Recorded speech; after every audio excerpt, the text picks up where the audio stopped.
Merry spring transfer portal to all that celebrate. Last night, if you heard something going on in the living room, is Pete Nakos going around the college football world, having the milk, having the cookies.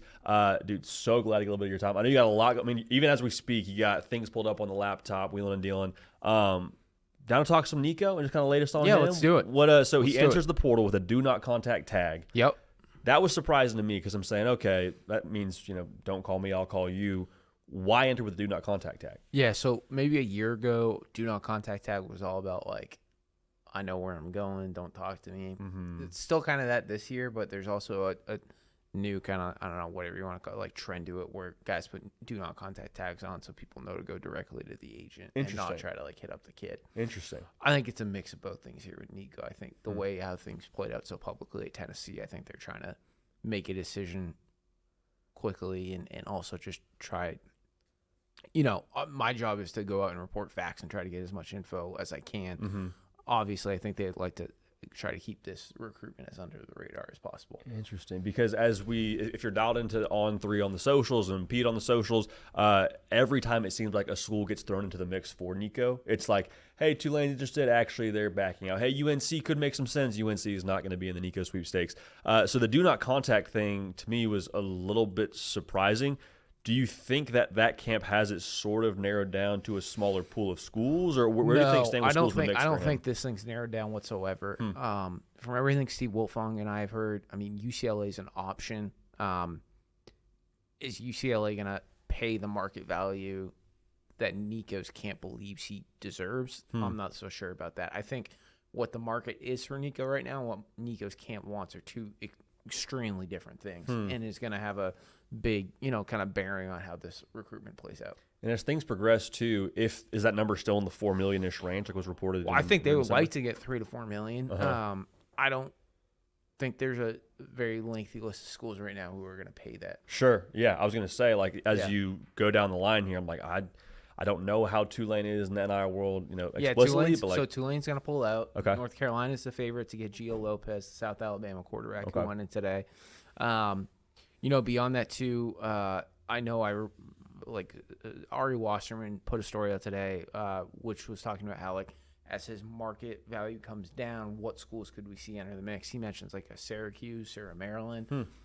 Now at this point, like neither have been extremely like verified as in it, but I personally could see if his market does come down a little, if a Fran Brown or Mike Loxley try to like figure out what's going on in that recruitment.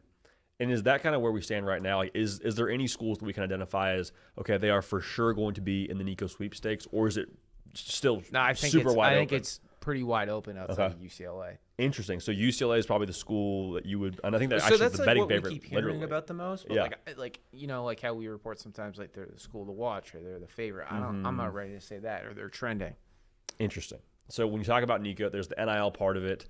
How much of it with him in relation to these other schools and finding a destination is the other stuff? Because it seems like there's a lot there with the Nico Iamaleava camp and the advisory and all that. Like, how much of that is a factor for these schools that maybe are or aren't in so much on Nico right now? Yeah, it's such a case-by-case basis. He talked to some schools.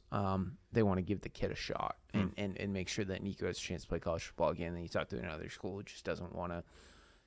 With the way how things ended at Tennessee, they just don't want to really enter the mix. So it's very much school by school at the moment. Craziness, absolute craziness. Okay, so one more question for you on Nico, then I want to go to Tennessee and get your thoughts there. So Nico, you would expect will land somewhere, right. And whenever he lands somewhere, that's probably going to cause the portal quarterback market to have some tectonic plate shift. Completely. 1 through 10, how crazy do you think the dominoes will be from a Nico Iamaleava commitment somewhere else, 10 being the craziest? So speculation here. Speculation. So if he goes to UCLA, I'm going to put the 0 to 10 thing at 3. Okay. I don't think it's going to have the biggest ramifications. Okay. If we see a school lose a quarterback before Nico makes a decision, I think that's where the dominoes start to get really interesting. Gotcha. So if Tennessee lands a quarterback who jumps in the portal before Nico makes a decision, Nico lands there at that school that maybe loses the quarterback, I think a lot more dominoes go into play. Well, we think it's something that happens potentially quicker rather than I don't know, man. Later? It's so Wednesday morning, Nico's in. I don't really have a great picture where he's going right now. So that makes me believe that I don't think it's going to move that quickly. Yeah. But I've been proven wrong before. Well, if you don't have a great picture, that means nobody else has a great picture. No, Is typically how it works. Yeah, I mean, but we'll see. We'll see.